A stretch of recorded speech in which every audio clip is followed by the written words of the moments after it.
पर उनको मैं रेसिंग में कभी चाहिए ही नहीं था। दोस्तों, कुछ लोग जस्ट फन के लिए बाइक चलाते हैं, बट कुछ लोग अपनी जिंदगी बाइक पे दे देते हैं। जैसे कि हमारे साथ आज है Rigveda बारगुजे। Ladies and gentlemen, put your hands together for your winner. नमस्ते सबको, मेरा नाम ऋग्वेद ज्ञानेश्वर बारगुजे है। मैं 7 टाइम नेशनल सुपरक्रॉस चैम्पियन हूँ। 2 इंटरनेशनल टाइटल्स है, श्रीलंका में जूनियर चैम्पियनशिप और एशिया चैम्पियनशिप, और that's it. So let's start. या तो ऋग्वेद, आप एक रेसिंग एनवायरनमेंट वाले फैमिली से आते हो, जिसमें आपके जो पिताजी है, आपके अंकल है, जो ऑलरेडी रेस कर चुके हैं। उसके बाद आप थर्ड जनरेशन हो। तो आपके लिए इस रेसिंग इंडस्ट्री में घुसना इजी था या उतना ही टफ था जितना दूसरे लोगों के लिए भी होता है? नहीं, टफ तो था। कभी सोचा नहीं था कि इतना आगे तक जाऊंगा, क्योंकि ये एक शौक था मेरे लिए। कभी मैंने सोचा नहीं था कि इतना ऊपर, मतलब इस लेवल पे आऊँगा, नेशनल चैम्पियनशिप चलाऊँगा। सो मेरा स्टार्ट हुआ था 2012 में। डैड ने मेरे को एक 85 लेके दी थी। प्रैक्टिस किया, एक बाउदान में हिल है तो उधर मैं प्रैक्टिस करता था। फिर धीरे धीरे एक मुंबई में एक रेस थी, first race. So first race में ही मैंने थर्ड स्पॉट मिला था मेरे को, मतलब it was a success for me. So that वो पहली रेस थी। तो ऐसे धीरे धीरे करके करके एक रेसेस चला के खुद को प्रूव करके फिर मैं फैक्ट्री टीम में एंटर हुआ। जब आप छोटे थे तब आपने कभी सोचा था कि आप सुपर क्रॉस में इतना आगे जाएंगे, या मतलब आपका फर्स्ट ड्रीम यही था? ऐसा ड्रीम नहीं था। रेसिंग के पहले मैं स्केटिंग करता था। So I was a professional skater. तो स्केटिंग हुआ, फिर हमेशा बहुत मन था मेरा कि रेसिंग में आए। मेरे पिताजी करते थे, फिर मेरे भाई आ गए, कज़न्स आ गए। तो जब भी उनको देखता था बहुत अच्छा लगता था, अरे बाइक उड़ रहे और मेरे को भी ये करना है। पर किसी वजह से मेरे डैड ने मेरे को उस टाइम लेके नहीं दिया था। बोले कि नहीं, पढ़ाई कर ले, कुछ दूसरा कर ले। तो वो मेरे को अवॉइड करते थे बहुत। पॉडकास्ट में मैं बोला नहीं हूँ कभी ये, पर उनको मैं रेसिंग में कभी चाहिए ही नहीं था। तो मेरे को हमेशा अवॉइड करते थे। रेसेस के लिए मुझे देखने जाना था, वो बोलते थे कि नहीं नहीं, घर पे बैठो, पढ़ाई करो और स्केटिंग करो, कुछ तो करो बट रेसिंग नहीं। सो मैं चुपके से मेरे भाई के साथ जाता था और अच्छा लगता था। सो तभी उनको पता चला कि मेरे को इंटरेस्ट है, तो उन्होंने एक डिसीजन लिया कि ठीक है, हम बाइक ले लेंगे। सो हम बात करते हैं कि जब अर्ली डेज था आपका, तो आपको जो स्पॉन्सरशिप्स वगैरह था और जो मोटर कंपनी से रिकॉग्निशन था, वो मिलने में थोड़ी सी तकलीफ हुई या आसानी से मिल गया था? नहीं, ऐसा तो नहीं था। बहुत प्रैक्टिस किया, बहुत टूटा फूटा हूँ मैं, बहुत फ्रैक्चर्स है, मल्टीपल बोन्स क्रैक्ड है, प्लेट है बॉडी में। तो जब मैं चलाने लगा था तो बहुत, मतलब बहुत मुश्किलें आई, बिकॉज क्रैशेस से वापस आना बहुत मुश्किल था तभी। तो अभी भी है वैसे, पर धीरे धीरे करता गया, खुद को प्रूव किया। 2015 में श्रीलंका गया। श्रीलंका में 2014 में मैं श्रीलंका जूनियर चैम्पियनशिप के लिए गया था। उस टाइम मैं लास्ट फिनिश किया उधर। सो वो दिमाग में बैठ गया कि नहीं, अभी जिधर मैंने लास्ट फिनिश किया उधर इंडिया के झंडा ला के ही जाएंगे। मेरे डैड ने पूरा सोच लिया था। श्रीलंका में बहुत बड़े ट्रैक थे, 2-3 किलोमीटर के ट्रैक थे। तो ऐसा ही हमने सेम पुणे में बनाया, उधर प्रैक्टिस किया, बड़ा जंप। और 2015 में मैंने कम बैक किया। जो मैं लास्ट आता था श्रीलंका में, उतने इज्जत नहीं थी मेरे को तभी। जो मैं डायरेक्ट 2015 में एंट्री किया, कम बैक किया, डायरेक्ट फर्स्ट किया, नेशनल चैम्पियनशिप मिला श्रीलंका में। तो वो ऑटोमेटिक फेम मिल गया, सब इज्जत करने लगे और बहुत फेम मिला श्रीलंका में मेरे को। ओके, अभी क्रैश की बात निकली है, तो ऐसा कौन सा लाइफ का सबसे बड़ा और डरावना क्रैश आपको लगता है, और मतलब आपने उससे कमबैक कैसे किया? सबसे बड़ा क्रैश अभी 2020 में हुआ था। अपना मुर्शी में प्रैक्टिस कर रहा था लॉकडाउन के टाइम में। सो लॉकडाउन इधर कुछ था नहीं, तो मेरी पूरी फैमिली मेरे फार्म हाउस पे थी मुर्शी में। तो जा ही रहे थे, तो मैं बोला कि अभी रेसेस तो नहीं हो रहे पर टच में रहे तो प्रैक्टिस भी चालू रहेगी। तो प्रैक्टिस करते समय मेरा गियर बॉक्स टूट गया जंप के टिप पे। मेरा फ्रंट एंड वो मोमेंटम गया, मैं डायरेक्ट लैंडिंग के फेस में घुसा, फ्लिप ओवर हुआ पर मेरे पैर गाड़ी के हैंडल बार पे अटक गए, इसलिए बाइक ने फेंका नहीं, वो उधर ही जाके हेलमेट लाइक उल्टा गिरा और सर पे आके बाइक लगी, तो हेलमेट टूट गया। तो हेलमेट जब टूटा तो अंदर बहुत बड़ा क्रैक था, लाइक स्कल इंजरी हुआ था मेरे को। और उसी सेम टाइम पे मेरे को कॉलरबोन का सॉरी अपना शोल्डर डिसलोकेशन हुआ था। तो मेरे को शोल्डर का ज़्यादा दुख रहा था, तो मैं डैड को एक ही बोला कि मेरा शोल्डर निकला हुआ है, जस्ट हेलमेट निकालो। जब उन्होंने हेलमेट निकालने के लिए हाथ डाला तो पूरा खून से उनका हाथ हो गया था, तो वो बहुत डर गए उस टाइम। और उस टाइम डर गए, तो वो गांव में है, तो फर्स्ट ऑफ ऑल हम गांव के हॉस्पिटल में गए, तो वो हॉस्पिटल में बोले कि सर इसका स्कल दिख रहा है, हम कुछ नहीं कर सकते।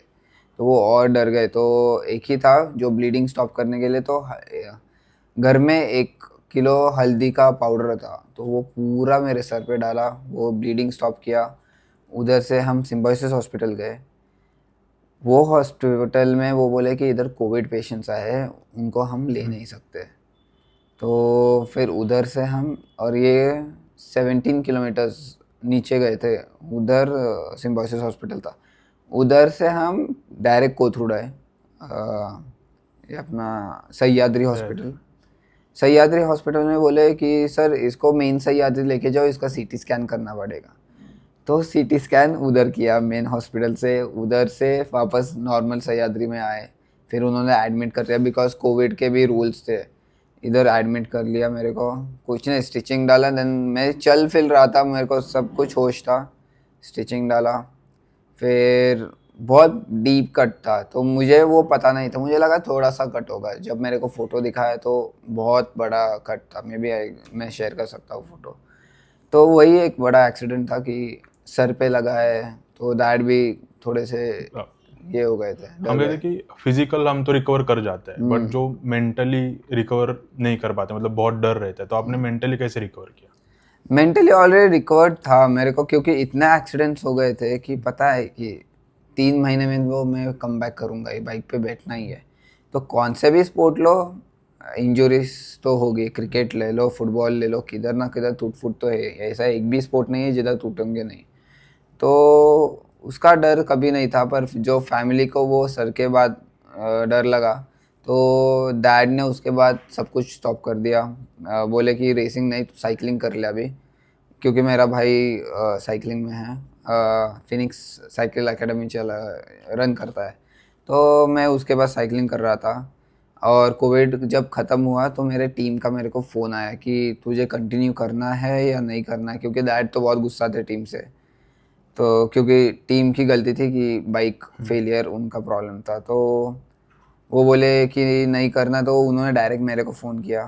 तो मैं डैड को बोला कि मैं मुंबई जा रहा हूँ कुछ काम से, लाइक मेरे रिलेटिव के पास, बहुत बोर हो गया घर पे। पर मैं एक्चुअली फ़्लाइट लेके बैंगलोर गया था, साइन किया, घर पे आके बोला कि माँ को बोला कि मैंने ऐसा ऐसा किया है। उन्होंने डैड को बोला, तो डैड चिल्लाए कि क्यों करना है वापस हो। तो मॉम ने सपोर्ट किया कि जो भी करना है तो हमारे आंखों के सामने हो जाए, ऐसा नहीं कि छुप छुप के करे, उसको करना है तो करने दो। तो कभी ऐसे लगा है कि अभी बस हो गया, इसके आगे अभी रेस नहीं करना है, और ऐसे लगता है तो फिर क्या मोटिवेट करता है कि आप अगले दिन फिर से ट्रैक पे चले जाते हो? कि ऐसा कभी लगा नहीं कि बस हो गया, ऐसा। और हमेशा लगा है गिरने के बाद तो और मोटिवेशन आता है कि सारा गिरा तो गिरा, पर जो गलती किया है तो वो वापस नहीं दोहराना। तो ऐसा होता है कि ठीक है, वही अपना फिट होना है और उससे भी बेटर करके दिखाना है, तो वो एक मोटिवेशन रख के चलता हूँ। और सुपर क्रॉस में हम बोलते हैं कि जैसे बाइक हवा में होती है, कभी आप बहुत कॉर्नर्स पे होते हैं, 1 सेकंड के लिए भी आपके दिमाग में डाउट आ जाए तो आप उधर ही एक तो रेस में पीछे चले जाओगे या ट्रैक पे गिर जाओगे। तो वो आपको माइंड को क्लियर कैसे और फोकस्ड कैसे रखते हो? फोकस तो रहता है, फोकस रहेगा नहीं तो ऑफकोर्स गिरना तो है ही। Right. तो फोकस, मेंटल फोकस एक बहुत बड़ी चीज़ है। जैसे कंपटीटर भी होता है कभी कभी, हाँ। जैसे मेरे को पता है कि आप जीतने के लिए नहीं, डोमिनेट करने के लिए रेस करते हो, बट एग्जैक्टली। कभी लगता है कि चलो आज थोड़ा सा मतलब हम रेस में पीछे चल रहे हैं, अभी जीतने के लिए थोड़ा सा पुश करना पड़ेगा, मतलब तभी मेंटली कैसे प्रिपेयर करते हो ऑन द ट्रैक? सो एक रहता है कैलकुलेटिव रिस्क, एक रहता है जो ले लो, जो हो जाए वो देखा जाएगा, ऐसा रहता है। तो हमेशा राइडिंग के ऊपर डिपेंड करता है, सिचुएशन क्या है उस पर है। तो मेंटली जब प्रैक्टिस करते हो तो मेंटली सब कुछ प्रिपेयर रहना ही रहता है, पर कभी अनवांटेड सब्सटेंसेस आ जाते हैं, यू कांट डू एनीथिंग, तो वो करना नहीं हो जरूरी है। सकता लाइक। तो आजकल के जो राइडर्स है जो नए नए बाइक चला रहे हैं, और अभी तो बहुत क्रेज बढ़ रहा है इंडिया में बाइकिंग का, तो उनको आप मेंटली स्ट्रांग होने के लिए क्या सजेस्ट करोगे? कि इंजरीज से डरो मत। इंजरीज अगर हो गई तो कम बैक करो, क्योंकि कुछ लोग छोड़ देते हैं, फैमिली का प्रॉब्लम रहता है, तो उनसे आपको ही फाइट कम बैक और फाइट करना पड़ता है। तो और एक और है कि गियर्स में इन्वेस्ट करो, प्रॉपर गियर्स मेनली रहता है, एक हेलमेट और नी ब्रेस। नी ब्रेस प्रोटेक्ट क्या करता है कि आपका लिगामेंट ट्विस्ट होने से बचाता है, क्योंकि लिगामेंट बहुत इंपॉर्टेंट है। तो वो तो है। जैसे अभी आप इंडिया लेवल पे और नेशनल लेवल पे इंडिया को सुपर क्रॉस में रिप्रेजेंट कर रहे हो, तो आप पर्सनली उसको कैसे देखते हो? पर्सनली अभी इंडियन सुपरक्रॉस रेसिंग लीग करके चालू हुआ है, तो वो बहुत बड़े स्केल पे है कि इंटरनेशनल राइडर्स इंडिया आ रहे हैं, प्रॉपर सुपरक्रॉस ट्रैक मिल रहा है, और बहुत अच्छा ये भी है अपना क्या बोलते हैं, स्कोप। ये बहुत बड़ा स्कोप है कि उनके साथ, बिकॉज वो जो राइडर्स है वो जो वर्ल्ड चैम्पियनशिप चला के आए हैं, तो जब हम उनके साथ रेस करते हैं तो बहुत सीखने को मिलता है, नया टेक्निक जानने को मिलता है, बाइक सेटअप मिलता है, फिर सस्पेंशन क्या ट्यून करना चाहिए क्या नहीं, बहुत कुछ है ऐसा। तो आप अगले 5 साल में मोटर क्रॉस हो गया, सुपर क्रॉस हो गया, उसको कैसे देखते हो इंडिया में? एज अ करियर देखता हूँ फॉर श्योर। इसमें करियर है, पर जब आप एक लेवल पे जाओगे फैक्ट्री टीम में, तो फैक्ट्री टीम का सपोर्ट मिलता है, मंथली सैलरी मिलती है, बाइक्स मिलते हैं कि ठीक है, एक बाइक का इंजन गया तो दूसरा बाइक भेज देते हैं, तो वो सबसे बड़ा है, क्योंकि इंडिविजुअल करने जाओ तो बहुत खर्चा है, और वो खर्चा हम ये नहीं कर सकते, रेसिंग से वापस नहीं मिल सकता अनलेस अनटिल फैक्ट्री टीम आपको सैलरी दे रहा है। अगर किसी को इंडिया में जैसे अभी कोई स्टार्ट कर रहा है, तो उसके लिए आइडियल एज क्या है? और अगर आप तुमसे उसको ट्रेनिंग लेनी है तो क्या वो पॉसिबल है, और वो कैसे होगा? तो ideally age start from 8 onwards, तो 8 साल के भी है, 50cc बाइक मिलता है उनको, तो 8 साल से ही चालू कर सकते हो। और ट्रेनिंग के लिए 2-3 ट्रेनिंग एकेडमीज़ है इंडिया में, एक बिग रॉक करके है बैंगलोर में, एक ट्राइबल एडवेंचर करके है, वो भी बैंगलोर में है। अभी मैंने भी चालू किया है, सो पर मेरा कंटिन्यू नहीं रहता, मेरा एक 3 मंथ्स का कोर्स रहता है, कि क्योंकि मैं भी फ्री होना चाहिए इसलिए, तो 3 मंथ्स रहता है मेरा, फरवरी मार्च अप्रैल करके, तो वैसे चालू कर सकते हैं। और ऐसा कोई रेस है जिस जिस मतलब जो आपने अभी तक डोमिनेट नहीं किया है और आपको आगे जाके करना है?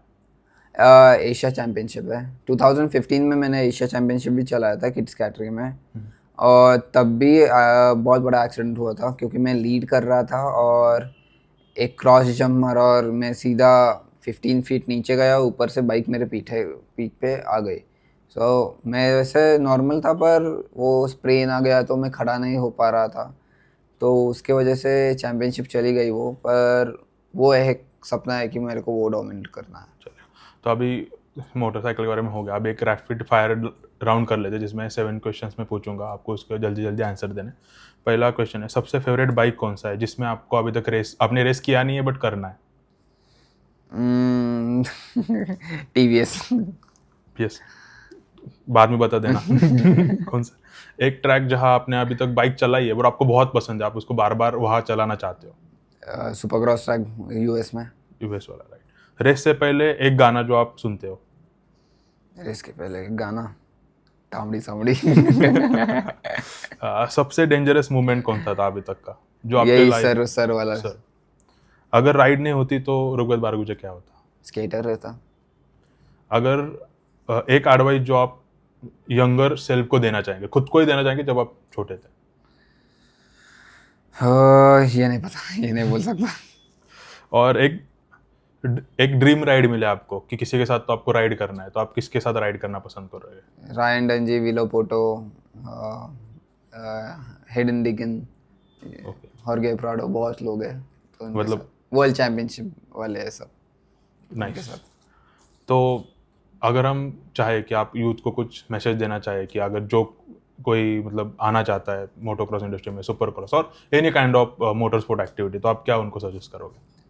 कि बहुत मेहनत है, तो जब भी एंटर करो तो वो ध्यान में रख के करो। कभी भी इमीडिएट सक्सेस नहीं मिलता कि आज मैंने बाइक ले ली, कल किट लूँगा। सबसे अच्छा बाइक, सबसे महंगा बाइक, सबसे महंगा गियर, ऐसा कुछ नहीं रहता। जो नेसेसरी है उस पर खर्चा करो। बाइक लेके प्रॉपर ट्रेनर के पास जाओ, उधर सीखो, बेसिक्स क्लियर करो, फिर रेस में आओ। एंड एक बार आ गए तो वो फॉलो करो।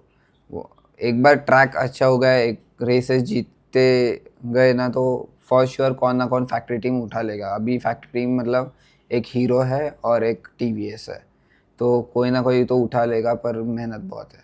अगर आप इंडिविजुअल करना चाहे तो उसमें फाइनेंशियल रिस्क कितना है? जितना डालो उतना, डालते जाओ इतना, मतलब फाइनेंशियल रिस्क नहीं बोल सकते। It's like a investing. If you want be the best तो आपको इन्वेस्ट करना पड़ेगा। सो आई थिंक ऋग्वेद की जर्नी यहाँ रुकने नहीं वाली है। It's going to be unstoppable and और बहुत सारे ट्रॉफीज आती रहेगी और हम आगे भी मिलते रहेंगे। तो इस पॉडकास्ट के लिए इतना ही है। अगर आपको भी कुछ क्वेश्चंस होंगे और कुछ डाउट होंगे तो आप नीचे ज़रूर कमेंट में करना। और आप भी मतलब आपको भी कुछ जानना होगा एक्स्ट्रा फॉर मोटर स्पोर्ट्स और सुपर क्रॉस के बारे में, वो भी आप पूछ सकते हो। और आपको जैसे आपने बोला कि ट्रेनिंग वगैरह का कुछ होगा तो आप डायरेक्ट डीएम कर सकते हो इंस्टाग्राम पे, मैं इंस्टा आईडी डाल दूंगा। एंड अगर आपको ऐसे ही और जर्नीज देखनी है और ऐसे ही स्पोर्ट्स जो मोटर स्पोर्ट्स के लीजेंड्स हैं उनसे साथ वीडियोस देखने हैं तो चैनल को सब्सक्राइब कीजिए। मिलते हैं नेक्स्ट वीडियो में। Take care, bye bye.